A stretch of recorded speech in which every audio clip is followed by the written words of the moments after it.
নমস্কাৰ এভৰিৱান, কি খবৰ আপোনালোকৰ? মই ডলিয়ে পুনৰ আজি এটি নতুন ৰেচিপি লৈ আহিছোঁ আপোনালোকৰ মাজলৈ। ৰেচিপিটো বনাবৰ কাৰণে কি কি সামগ্ৰী ব্যৱহাৰ কৰিলোঁ, কি কৰিলোঁ আপোনালোকক দেখুৱাই থাকিম। ভিডিঅ'টো শেষলৈ চাই থাকিব, লগতে ভাল লাগিলে লাইক কমেণ্ট শ্বেয়াৰ কৰি দিব, লগতে ছাবস্ক্ৰাইব কৰি দিব। এয়া হৈছে চিকেন 7 কিলো। এয়া মছলাৰ বাবে কি লৈছোঁ: নিমখ, হালধি, জিৰা গুড়ি, ৰেড চিলি পাউডাৰ, মেৰিনেট কৰিবলৈ কৰ্ণফ্লাৱাৰ লোৱা হৈছে। এয়া হৈছে শুকান মছলা, তেজপাত, ডালচিনি, ইলাইচি। এয়া গৰম মছলা।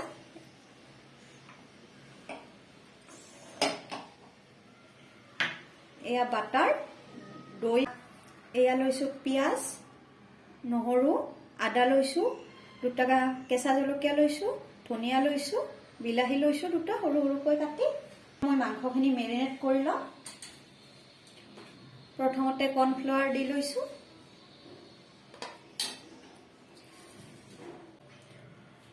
নিমখ অলপ দি লৈছোঁ,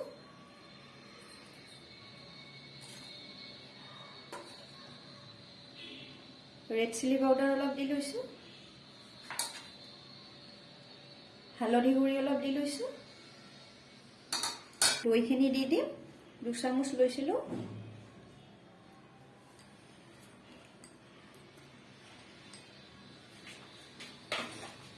এতিয়া ধুনীয়াকৈ মেৰিনেট কৰিম।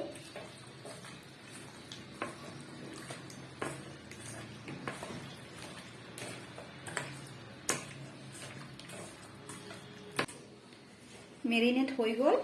এতিয়া ধুনীয়াকৈ ফ্ৰিজত ঢাকি ৰাখি থৈ দিম 10 মিনিটমান। মই মছলাখিনি ৰেডি কৰিলোঁ। এয়া সৰিয়হৰ তেল দি দিলোঁ।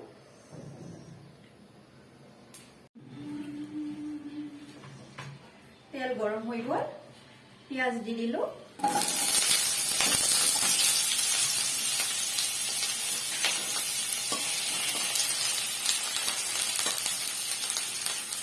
আদা, নহৰু, জলকীয়াখিনিও দি দিলোঁ।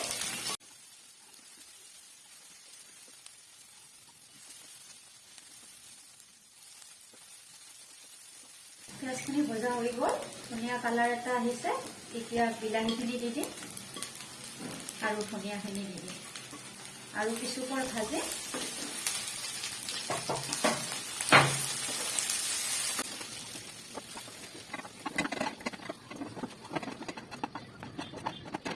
ৰিফাইন গৰম হ'বলৈ কেৰাহীখনত ৰাখি দিছোঁ। গৰম হৈ গৈছে। এতিয়া মেৰিনেট কৰি থোৱা মাংসবোৰ এপিচ এপিচকৈ দি দিম।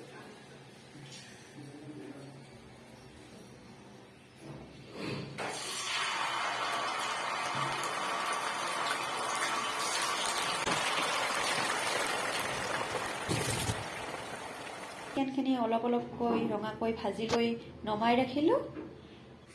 এতিয়া কেৰাহীখনত বাটাৰ দি দিম।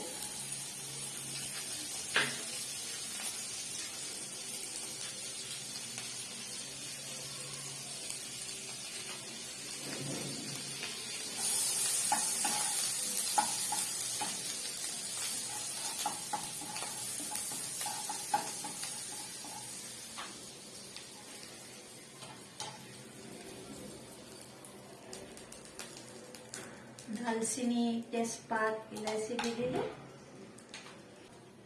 এয়া পিচি থোৱা মছলাখিনিৰ পেষ্টখিনি দি দিম।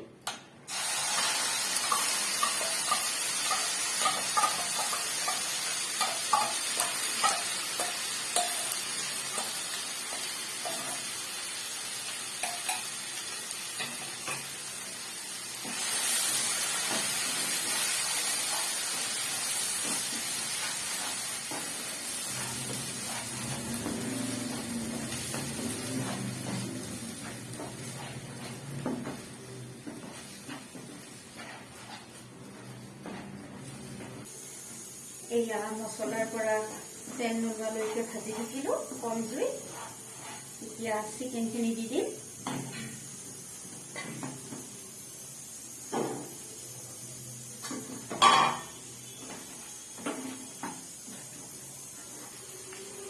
অলপ পানী দি দিম, পানী দি উতলিবলৈ দিম।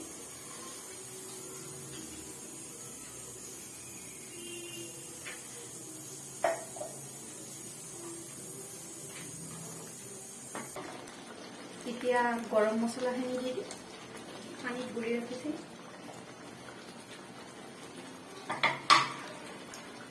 ওপৰত বাটাৰ দি দিম।